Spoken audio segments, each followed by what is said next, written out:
ഓലത്തുമ്പത്തിരുന്നൂഞ്ഞലാടും ചെല്ലപ്പൈങ്കിളി എൻ്റെ ബാലഗോപാലനെ എണ്ണ തേപ്പിക്കുമ്പം പാടടി എന്ന വരിയിലെ ലാളിത്യം ചങ്ങമ്പുഴയ്ക്ക് തുല്യമാണ്. ആരുവാങ്ങുമിന്നാർ മീയാരാമത്തിൻ്റെ രോമാഞ്ചം എന്ന് ചങ്ങമ്പുഴ അന്ന് സന്ദേഹിച്ച മാതിരിയാണ്. ആ ഭാഷയുടെ ഒരു പുനർവ്യാഖ്യാനമാണ്, അതിൻ്റെ ഒരു സ്നേഹമാണ്. ഓലത്തുമ്പത്തിരുന്നൂയലാടും ചെല്ലപ്പൈങ്കിളി എൻ്റെ ബാലഗോപാലനെ എണ്ണ തേപ്പിക്കുമ്പം പാടടി. ഇതേ വിരൽത്തുമ്പെന്ന്, ഈ ചങ്ങമ്പുഴയുടെ വിരൽത്തുമ്പെന്ന് അദ്ദേഹം പറയുകയാണ്.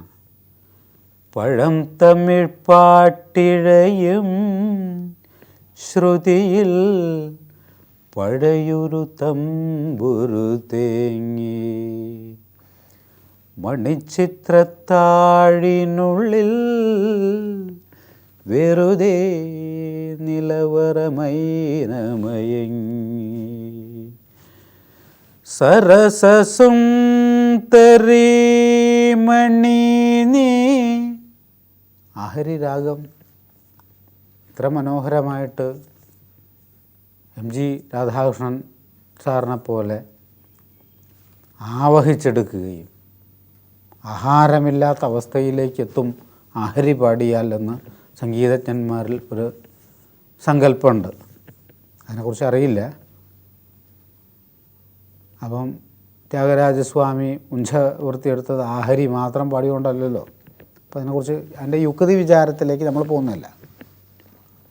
എന്നാലും ആ ആഹരി രാഗത്തിൻ്റെ സഞ്ചാരപഥ സർപ്പം പോലെയാണത് എനിക്ക് തോന്നിയത്. സംഗീതത്തെക്കുറിച്ച് ധാരണ ഇല്ലാത്തതുണ്ടാവും. പഴം തമിഴ് പാട്ടിഴയും, പഴം തമിഴ് പാട്ട് ഇഴയാണ്, ശ്രുതി ഇഴയാണ്.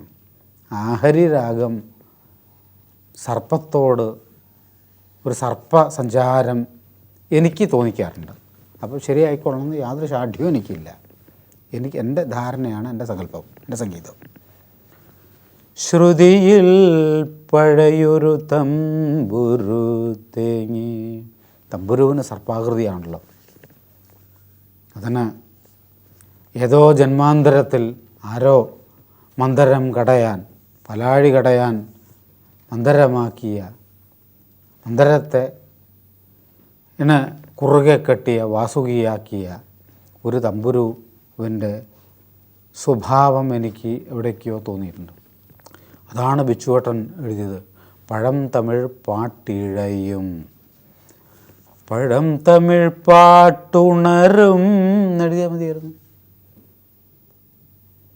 പക്ഷേ ആ രാഗത്തിൻ്റെ സ്വഭാവത്തിന്, അതാണ് സംഗീതത്തിന്, ട്യൂണിന് പാട്ടെഴുതുക എന്നുള്ളതിൻ്റെ തന്ത്രം. അതാണ് പഴയൊരു തമ്പുരുവാണ്, പഴയ തമ്പുരുവാണ്. മണിച്ചിത്രത്താടിനുള്ളിൽ നിലവറമൈനമയങ്ങി. ഇത്തരം എഴുത്തിൻ്റെ ജാലവിദ്യകൾ അതൊരു അവിടെ വരുമ്പോൾ അദ്ദേഹം മറ്റാർക്കും പിടികൊടുക്കാത്ത, യുക്തിക്കല്ല ബിച്ചുവേട്ടൻ പാട്ടെഴുതിയത്, സിനിമയ്ക്കാണ്. നമ്മളിപ്പം ചില നിരൂപകന്മാരൊക്കെ എന്നെയൊക്കെ വധിക്കാറുണ്ട്, അങ്ങനെ എഴുതിയില്ല ഇങ്ങനെ എഴുതിയില്ല.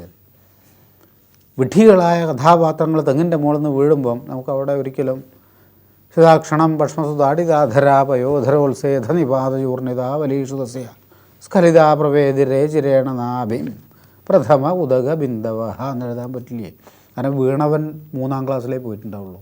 തെങ്ങിൻ്റെ മുകളിൽ നിന്ന് വീണവൻ കഥാപാത്രം നാരായണൻ നമ്പൂരി എന്നായിരിക്കും പേര്, അല്ലെങ്കിൽ അച്യുതൻകുട്ടി ആശാരി എന്നായിരിക്കാം, എന്തും ആവാം. കഥാപാത്രം എന്താണോ, കഥയുടെ സന്ദർഭം എന്താണോ എന്ന് നമ്മളെ കൂട്ടിക്കൊണ്ട് പോവുക, അത് ഓഡിയൻസിന് മനസ്സിലാവുക.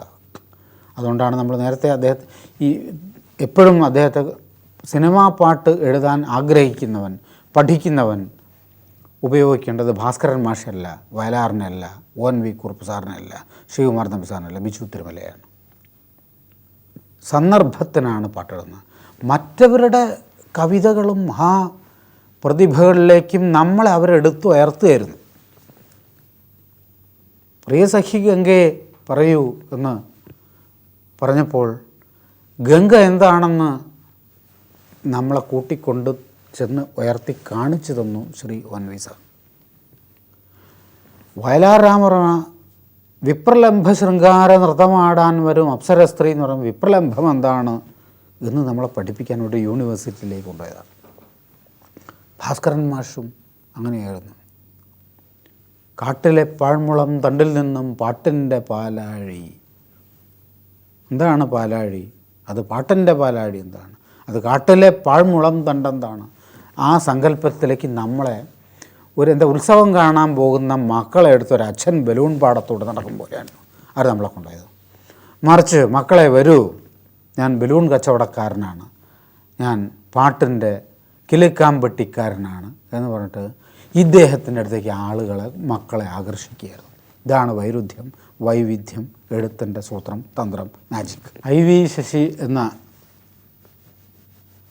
ഇന്ദ്രജാലക്കാരൻ്റെ ചലച്ചിത്രക്കൂടയിൽ നിന്നും ഒരുപാട് പ്രാവുകൾ മലയാളത്തിൻ്റെ അഭ്രപാളിയിലേക്ക് പറന്ന് കയറിയിട്ടുണ്ട്. കാരണം അദ്ദേഹത്തിൻ്റെ കൂടെ ദേവാസുരം മുതൽ തുടങ്ങിയ കുറേ പടങ്ങൾക്ക് ഞാൻ വർക്ക് ചെയ്തിട്ടുണ്ടെങ്കിലും നല്ല പാട്ടുകളുണ്ടായിട്ടുണ്ട്. അദ്ദേഹത്തിൻ്റെ പാട്ട് സൂത്രത്തിൽ എങ്ങനെ ഒരു തമ്പുരു കമ്പിയിൽ നിന്ന് പൊട്ടിച്ചെടുക്കാം എന്നുള്ള കൗതുകം അദ്ദേഹത്തിൻ്റെ. ഹാർമോണിയത്തിൻ്റെ 32 കട്ടയിൽ നിന്നും ഒരു റീഡ് നഖം കൊണ്ട് അടർത്തിയെടുത്താൽ അതിൽ അദ്ദേഹത്തിന് പാട്ട് ഉണ്ടാക്കുവാനും ആ പാട്ട് വിദഗ്ധമായി പിക്ചറൈസ് ചെയ്തിട്ട് ആളുകളെ വിഭ്രമിപ്പിക്കാനും കഴിഞ്ഞ ഒരുപാട് ഉദാഹരണങ്ങൾ നമ്മുടെ കയ്യിലുണ്ട്. അദ്ദേഹത്തിൻ്റെ കൂടെ ശ്രീ M.T. വാസുദേവൻ നായരുടെ ഒരു ദിവ്യ സാന്നിധ്യവും കൂടി ചേർന്നപ്പോണ്ടായ കുറച്ച് സിനിമകൾ മലയാളത്തിന് ഈശ്വരൻ സമ്മാനിച്ചിട്ടുണ്ട്. അതിലൊന്ന് തൃഷ്ണ എന്ന പടമായിരുന്നു. വളരെ ഒരുപാട് സൂപ്പർ ഹിറ്റ് ട്യൂണുകൾ മലയാളിക്ക് കൊടുത്ത ശ്യാം സാറിൻ്റേതായിരുന്നു അതിൻ്റെ സംഗീതം. ശ്രുതിയിൽ നിന്നുയരും നാദശലഭങ്ങളെ. ശ്രുതിയിൽ നിന്നും നാദത്തിൻ്റെ ശലഭങ്ങൾ ഉയരുകയാണ്. ഇത് കുമാരനാശാൻ്റെ പ്രയോഗമാണ്, അല്ലെങ്കിൽ അതിനോട് ചേർന്ന പ്രയോഗമാണ്. ഈ വല്ലിയിൽ നിന്ന് ചെമ്മേ പൂക്കൾ പോകുന്നിതാ പറന്നമ്മേ. ഈ വല്ലിയിൽ നിന്നു ചെമ്മേ പൂക്കൾ പോകുന്നിതാ പറന്നമ്മേ. തെറ്റി നിനക്ക് ഉണ്ണി, ഇത് പൂമ്പാറ്റകളല്ലേ ഇതെല്ലാം എന്നുള്ളതിൻ്റെ, അതായത് ആരാധ്യനും അനിഷേധ്യനുമായ ഋഷിപ്രോക്തമായ കുമാരനാശാൻ്റെ കവിതയോട് ഹൃദയം ചേർത്ത് വെച്ച ഒരു എഴുത്താണത്. അത് ബിച്ചുവേട്ടന് മാത്രമേ കഴിഞ്ഞിട്ടുള്ളൂ. ശ്രുതിയിൽ നിന്നും ഉയരുന്ന നാദശലഭങ്ങളെ. അവരെങ്ങനെയാണ് ഉയരുന്നത്? സ്വരമാം ചിറകിൽ അലസം നിങ്ങളൻ മനസ്സിൻ്റെ ഉപവനത്തിൽ പറന്നു വരാൻ. മനസ്സിൻ്റെ തോട്ടത്തിലേക്ക്, മനസ്സിൻ്റെ ഉപവനത്തിലേക്ക്, മനസ്സിൻ്റെ പൂപ്പാടത്തേക്ക് വരൂ. ആരെ? ശ്രുതിയിൽ നിന്നും ഉയരുന്ന നാദശലഭങ്ങളെ എന്ന കവികൽപ്പന ചിന്തിക്കാൻ, അതും 80കളിലെ ഒരു ചലച്ചിത്ര മാധ്യമത്തിൻ്റെ ത്രസിപ്പിക്കുന്ന ഓർമ്മകളിലേക്ക് നമ്മളെ ഒരു തോട്ടത്തിൽ നിന്നും മുയൽക്കുഞ്ഞിനെ പിടിച്ചു കൊണ്ടുപോകുമ്പോൾ നമ്മുടെ മനസ്സിനെ കാതു തൂക്കി പിടിച്ചു കൊണ്ടുപോയ പാട്ടാണ്. അദ്ദേഹം അങ്ങനെ ഒരുപാട് അനുഭൂതിയുടെ, അത്ഭുതങ്ങളുടെ ദ്വീപിലൂടെ നമ്മളെ കൈപിടിച്ച് സഞ്ചരിപ്പിച്ച പാട്ടുകളുടെ വിസ്മയം പറഞ്ഞാലും തീരാത്തതാണ്. ഒരു ദിവസം ഞാൻ 2 സിനിമയ്ക്ക് പാട്ടെഴുതിയിട്ട് മദ്രാസിൽ നിന്നും കോഴിക്കോട്ടേക്കുള്ള മെയിലിന് വരികയാണ്. അപ്പോൾ 7:15 മെയിൽ വരുമ്പം ഭക്ഷണമുണ്ട്, പെട്ടിയൊക്കെ ഉണ്ടായിട്ട് തിയേറ്ററിൽ നിന്ന് നേരെ വരികയാണ്. അപ്പോൾ ടിക്കറ്റൊക്കെ ആയിട്ട് അവിടെ ഒരു ഡോൾഫിൻ രാജ, ഒരു നമ്മൾ തെറ്റിദ്ധരിക്കുന്നത് ഡോൾഫിൻ എന്ന് പറഞ്ഞാൽ അദ്ദേഹത്തിൻ്റെ കമ്പനീൻ്റെ പേരാണ്. നമ്മളിപ്പോൾ ഡോൾഫിൻ എന്നൊക്കെ എൻ്റെ മകനോട് പറഞ്ഞാൽ അവൻ പെട്ടെന്ന് വിചാരിക്കുക ആ ചാടുന്നൊരു ജീവി ഉണ്ടല്ലോ, അതല്ല.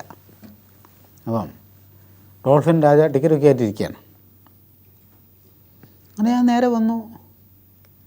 AC കമ്പാർട്ട്മെൻറ്റിലേക്ക് കയറാൻ പോകുമ്പോണ്ട് പാർസൽ സർവീസ്, ഈ മെയിൽ പാർസൽ എന്തൊക്കെയോ കയറ്റുന്ന സ്ഥലത്ത് അങ്ങനെ പല പെട്ടികളൊക്കെ ഉണ്ട്.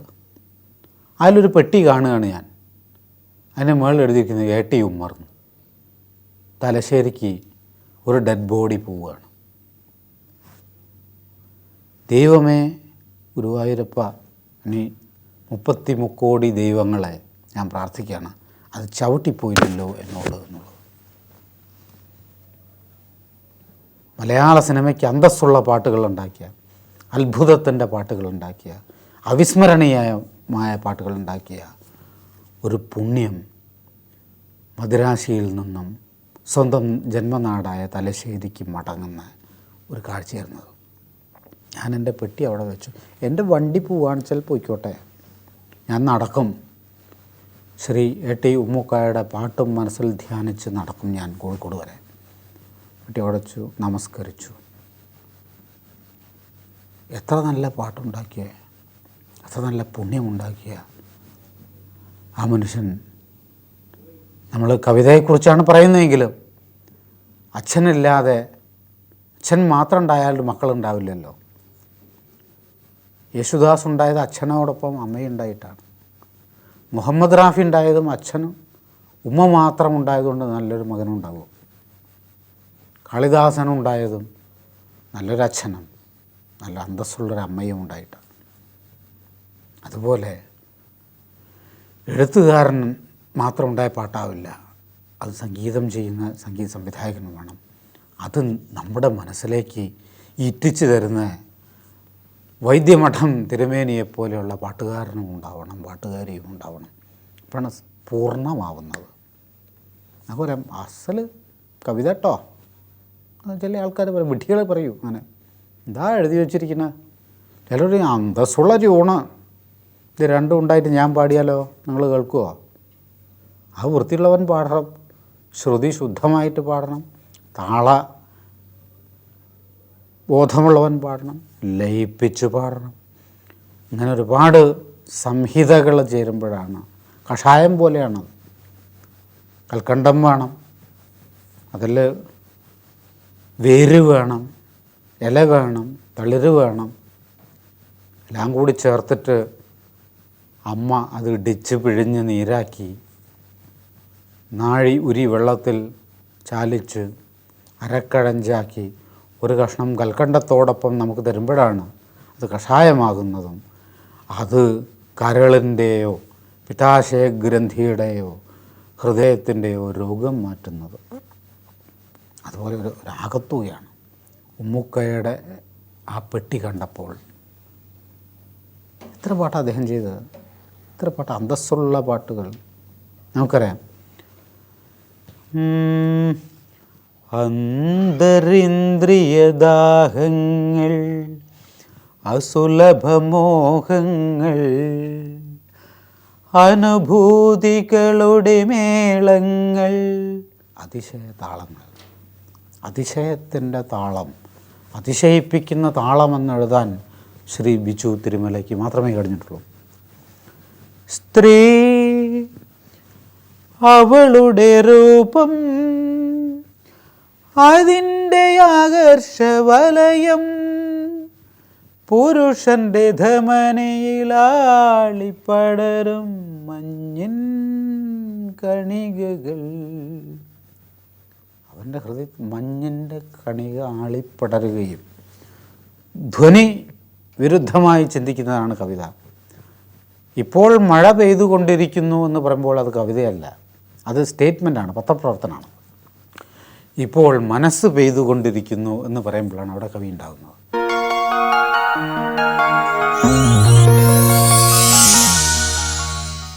ചെമ്പകപ്പൂങ്കാവനത്തിലെ പൂമരച്ചോട്ടിൽ പണ്ടൊരിക്കലൊരാട്ടിടയൻ തപസ്സിരുന്നു.